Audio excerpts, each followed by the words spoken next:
What's up, team? It's your boy Sveh. What's up? How are you guys doing? It's been a long time.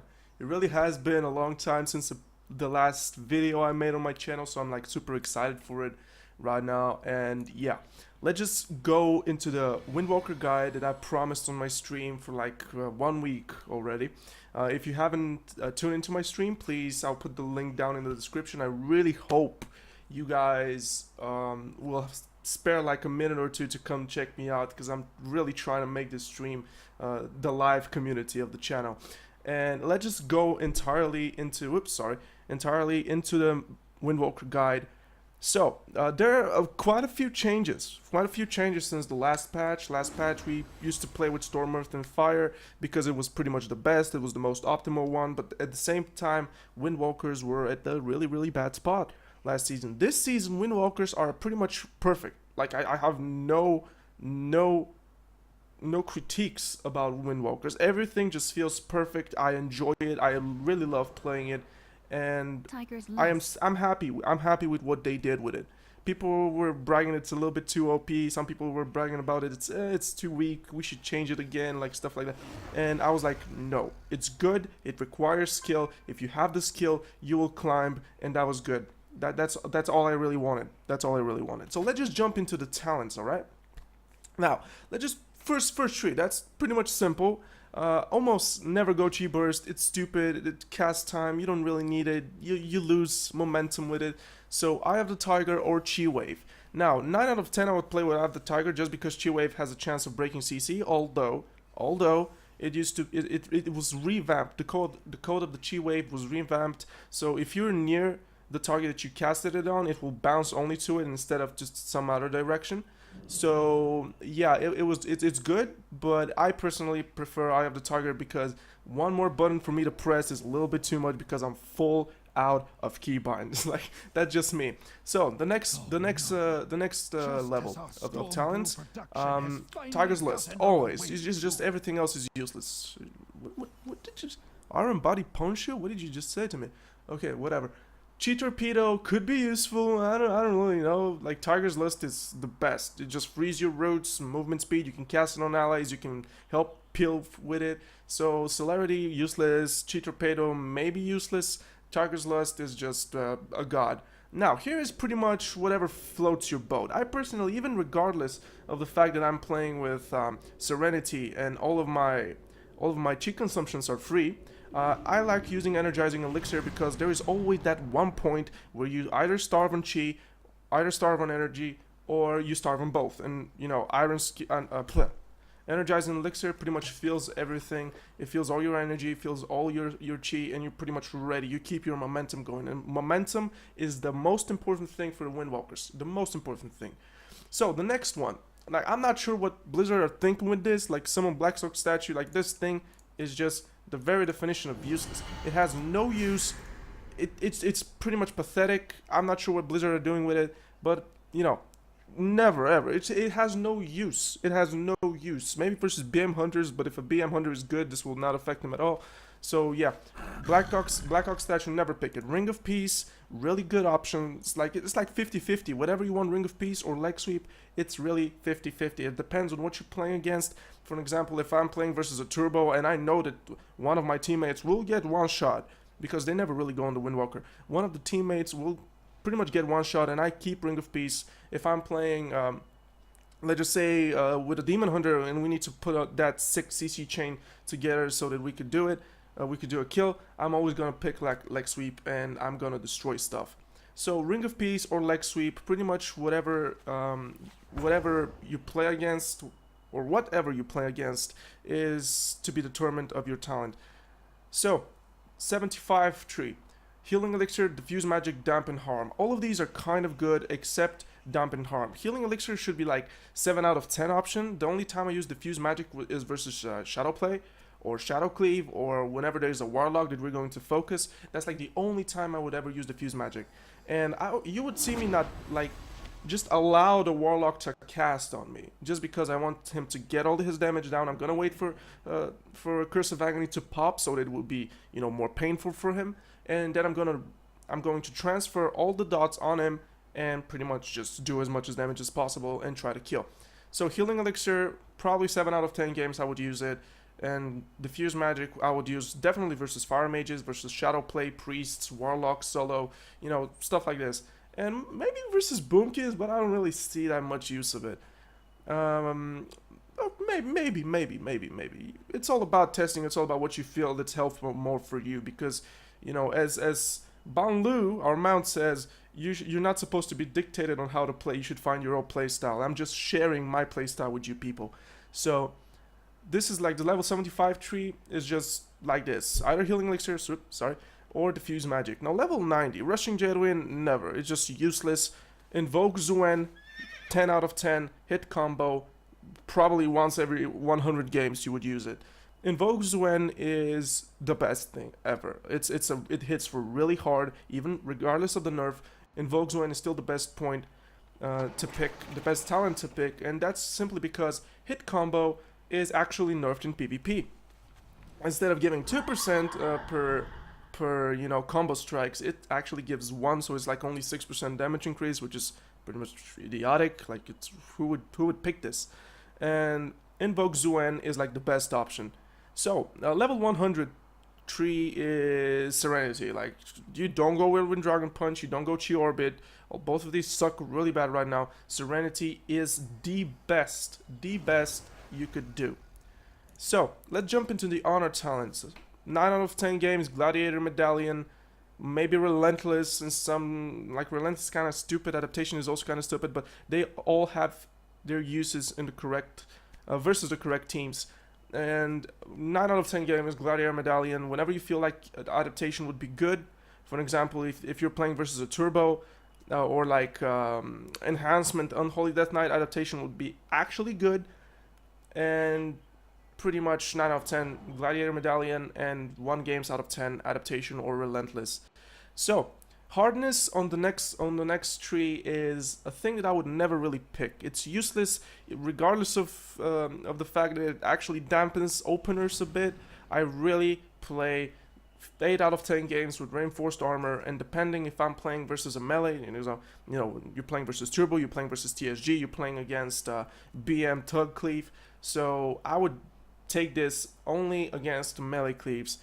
And it's still even RNG then, but if RNG smiles on you, you will pretty much feel like a god, and you're like, wait, I just ate the entire burst.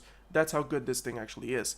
Now, level 3 tree is Yulon's Gift, Eminence, or Fast Feet. Now, Yulon's Gift is good. It's really good. But I happen to actually feel, when I'm playing 2v2, and I'm playing like 90% of the teams that you face in Season 4 are warriors with Resto Shamans. So whenever I get very mortal striked, like Sharpened Blade from the warriors, I'm going to use this in my advantage and just cut it off with Eminence. And I found this like the perfect strategy to play. So Eminence is pretty much my prior choice. I almost never go Yulon's Gift. Maybe versus Mages or something. I don't really know. Like, I already have Target's Lust, and smart usage of Target's Lust is pretty much the best way to go. Now, Fast Feet is pretty much useless unless, and I really mean it, unless you play maybe versus Druids and something that could not really slow. And by Druids I mean Boomies. So Fast Feet could have some use to it, but I'm not entirely positive about it. If it reduced the effectiveness by slows by 20%, then Fast Feet would be like our 10 out of 10 choice, but it doesn't.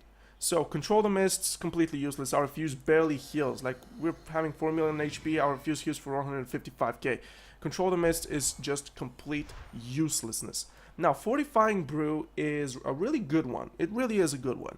Fortifying Brew is probably a 5 out of 10 games that I'm going to play, will be versus Fortifying Brew. It's a really good defensive.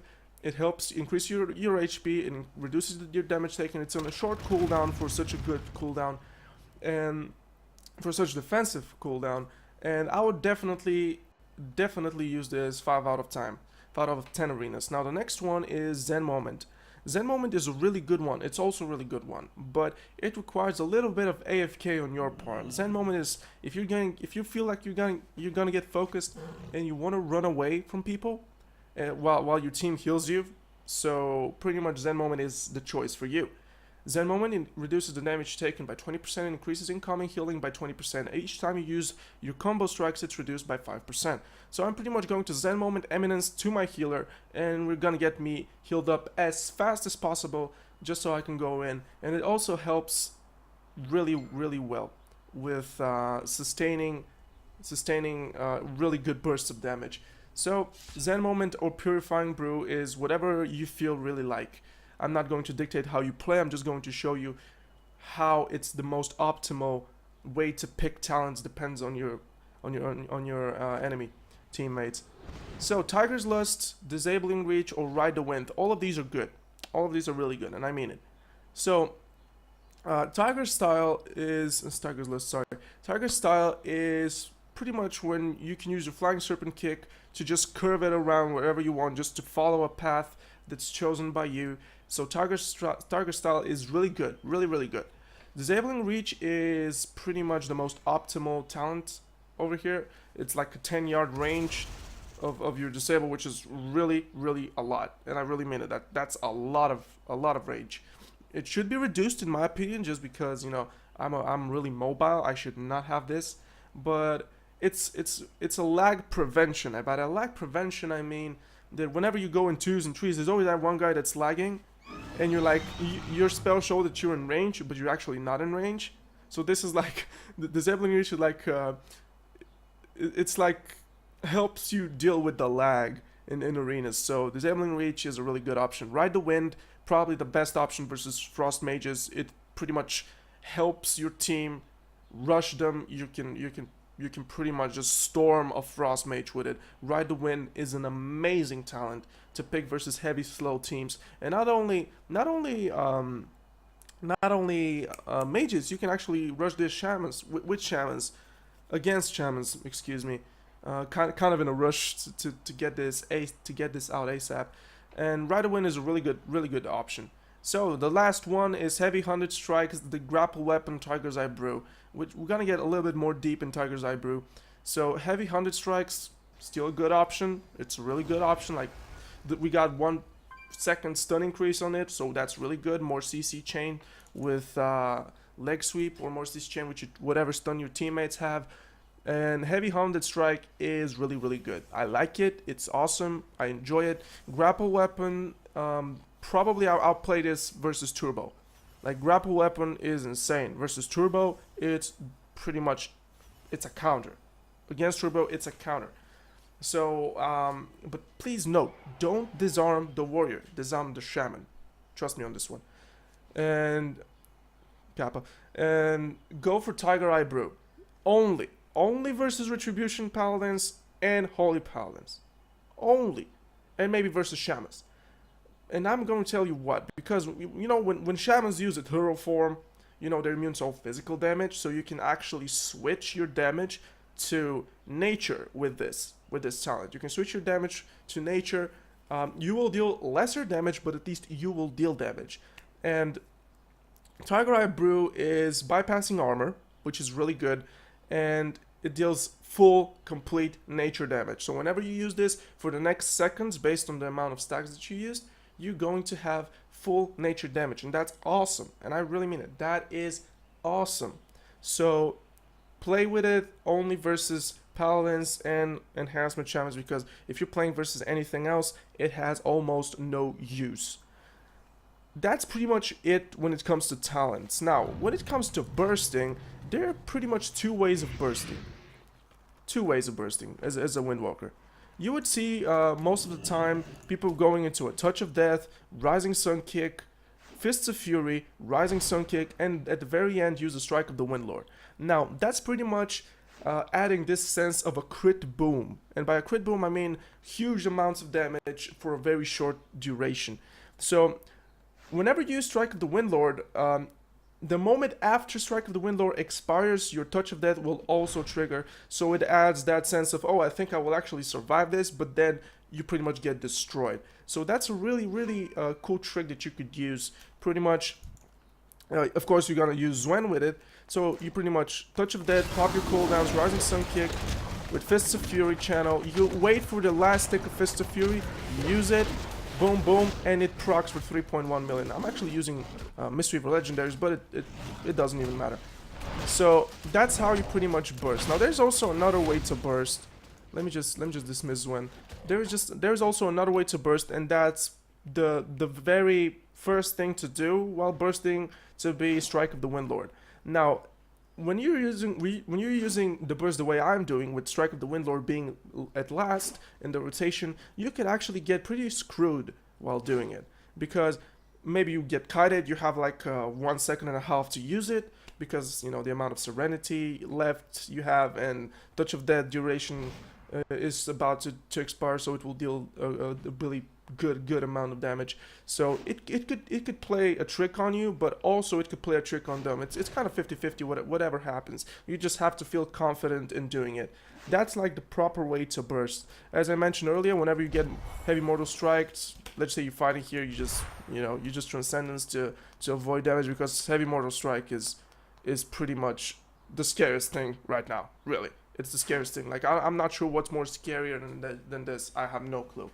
Now, about the second burst that we actually talked, you can pretty much use Touch of Death, Rising Sun Kick, Strike of the Windlord, then use your Fists of Fury, and then do the Rising Sun Kick. This is like another way to burst, but it wastes your momentum for like 1 second. This is like, if you have no other way of actually going around it, this is like the best way to go. So bursting is really important. Your burst rotation is really important. As I say, it could play a trick on you, it could play a trick on your enemy team. So that's pretty much what the Windwalker is all about right now. Whenever you feel thirsty on energy and chi, use your refreshing elixir, whatever the hell it's called. What is it called really? Energizing elixir. Just use it at your advantage. Try to think, use your head about what the enemy team has to counter you, such as your karma. If they have a paladin, what you should do. Maybe play a trick on them, use your karma on the paladin so that you could waste one of his cooldowns. Just trade. World of Warcraft is all about trading your cooldowns. So Windwalker is not a thing that you can actually teach. It really is not a thing that you can actually teach. You have to go in, you have to practice, you have to do whatever you can, like the best you can, to learn this class, and that's pretty much it. You can't really just say, I have to do this, this, and this, and this in order to achieve this, this, and this. It's not. This is not PvE, this is PvP. Everything is impulsive. So you have to make sure that you make the most out of your situation, and you'll get that 2K achievement in no time. Trust me on this one. So team, it was a pleasure that I managed to bring this guide for you. I really got frustrated today because of the blackout kick bug, or maybe it was a hotfix and then they re-hotfixed it because people like raged, but I'm not sure what happened. So yeah, team, I enjoyed this guide.